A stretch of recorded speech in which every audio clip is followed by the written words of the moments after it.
Awal mula palang pintu, jejak kehormatan lelaki Betawi.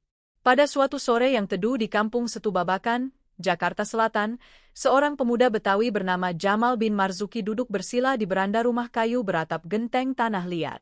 Di hadapannya, sang kakek, Haji Sairun, menghisap rokok daun sambil memandang langit yang mulai jingga. Dari mulut kakek tua itulah kisah palang pintu Betawi bermula. Palang pintu bukan sekadar upacara pernikahan. Ia adalah ujian martabat, simbol kehormatan lelaki Betawi sebelum mengambil tanggung jawab sebagai kepala keluarga. Tradisi ini tumbuh sejak abad ke-18, ketika masyarakat Betawi hidup berdampingan dengan berbagai pengaruh, Melayu, Arab, Cina, dan Sunda. Di tengah arus itu, orang Betawi menciptakan cara sendiri untuk menjaga nilai adat, agama, dan keberanian. Pada masa itu, kampung-kampung Betawi sering menghadapi ancaman, perampok, jawara bayaran, hingga konflik antar kelompok. Seorang lelaki tidak cukup hanya pandai mencari nafkah, ia harus mampu melindungi keluarga dan menjaga iman. Maka lahirlah palang pintu, ritual simbolik untuk menguji kesiapan calon pengantin pria. Dalam tradisi lama, rombongan mempelai pria tidak bisa langsung masuk ke rumah mempelai wanita. Mereka akan dipalang oleh jawara kampung perempuan. Palang ini bukan sekadar penghalang fisik, melainkan ujian keberanian, kecakapan silat, dan kepandaian berbahasa pantun. Jika gagal, rombongan bisa dipulangkan dengan malu. Haji Sairun bercerita, dulu palang pintu dilakukan dengan sungguh-sungguh. Golok asli, tenaga penuh, dan pantun yang tajam. Semua dilakukan bukan untuk menyakiti, tetapi untuk memastikan bahwa lelaki yang datang benar-benar pantas membawa anak gadis kampung menjadi istrinya. Jamal menyimak dengan mata berbinar. Ia sadar, palang pintu bukan sekadar pertunjukan budaya seperti yang sering ia lihat di televisi. Ia adalah warisan harga diri orang Betawi yang kelak akan ia jalani sendiri. Silat dan golok, bahasa keberanian orang Betawi. Beberapa tahun berlalu, Jamal kini telah dewasa dan berguru silat pada Bang Udin Jawara, seorang pendekar tua yang disegani di Setubabakan. Setiap subuh, mereka berlatih di tanah lapang dekat danau, diiringi suara azan dan gemerisik bambu. Silat dalam palang pintu bukan sembarang silat.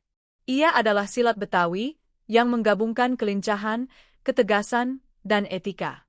Bang Udin selalu menekankan satu hal, silat bukan untuk sombong, apalagi menindas. Silat adalah alat menjaga diri dan kehormatan. Dalam palang pintu, adu silat melambangkan kesiapan fisik dan mental calon pengantin pria. Golok yang dibawa bukan simbol kekerasan, melainkan simbol tanggung jawab. Seorang lelaki Betawi harus siap berdiri di depan, melindungi istri dan anaknya kelak. Bang Udin sering berkata, kalau lo kalah silat tapi hati lo lurus, adat masih nerima. Tapi kalau lo jago silat tapi akhlak kosong, itu yang bikin malu kampung. Latihan Jamal makin berat. Ia belajar membaca gerak lawan, menahan emosi, dan mengalah tanpa kehilangan wibawa. Semua itu kelak akan diuji saat palang pintu digelar di rumah calon istrinya, Siti Aminah, gadis Betawi dari kampung Condet.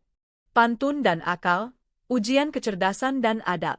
Selain silat, Jamal juga belajar pantun palang pintu dari Mak Nyai Sari, seorang seniman Betawi sepuh.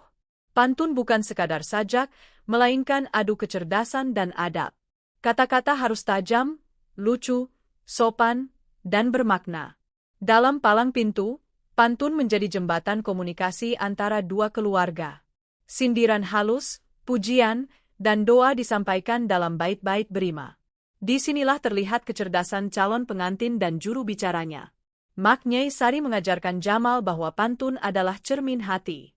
Jika niatnya baik, pantunnya akan mengalir. Jika sombong, pantunnya akan kosong. Jamal berlatih berhari-hari, menyusun kata sambil menjaga adab Betawi yang menjunjung kesantunan. Hari palang pintu, ujian terakhir seorang lelaki. Hari yang dinanti tiba. Rombongan Jamal berarak menuju rumah Siti Aminah di Condet. Rebana ditabuh, syalawat dilantunkan. Di depan rumah, Bang Udin berdiri sebagai wakil kampung perempuan, golok terselip di pinggang. Palang pintu dimulai. Pantun saling berbalas, disambut tawa dan sorak warga. Lalu adu silat berlangsung singkat namun penuh makna. Jamal menunjukkan ketenangan, keberanian, dan hormat. Ia tidak menang telak, namun cukup membuktikan dirinya layak. Bang Udin mengangguk. Palang dibuka. Palang pintu di zaman modern, warisan yang tetap hidup. Kini, palang pintu sering ditampilkan sebagai pertunjukan budaya. Namun bagi Jamal dan masyarakat Betawi, maknanya tetap sama. Ia adalah warisan nilai, pengingat bahwa pernikahan bukan hanya cinta, tetapi tanggung jawab, iman, dan kehormatan. Di tengah gedung tinggi Jakarta, palang pintu masih berdiri, bukan sebagai penghalang, tapi sebagai penjaga jati diri Betawi. Palang pintu Betawi bukan sekadar ritual pernikahan atau tontonan budaya. Ia adalah pesan leluhur yang diwariskan dari generasi ke generasi, bahwa sebuah rumah tangga harus dibangun dengan keberanian, kecerdasan, adab, dan iman. Di tengah perubahan zaman dan gemerlap Jakarta modern, palang pintu tetap berdiri sebagai penjaga jati diri Betawi. Selama pantun masih dilantunkan dan silat masih diajarkan, selama itu pula kehormatan orang Betawi akan terus hidup.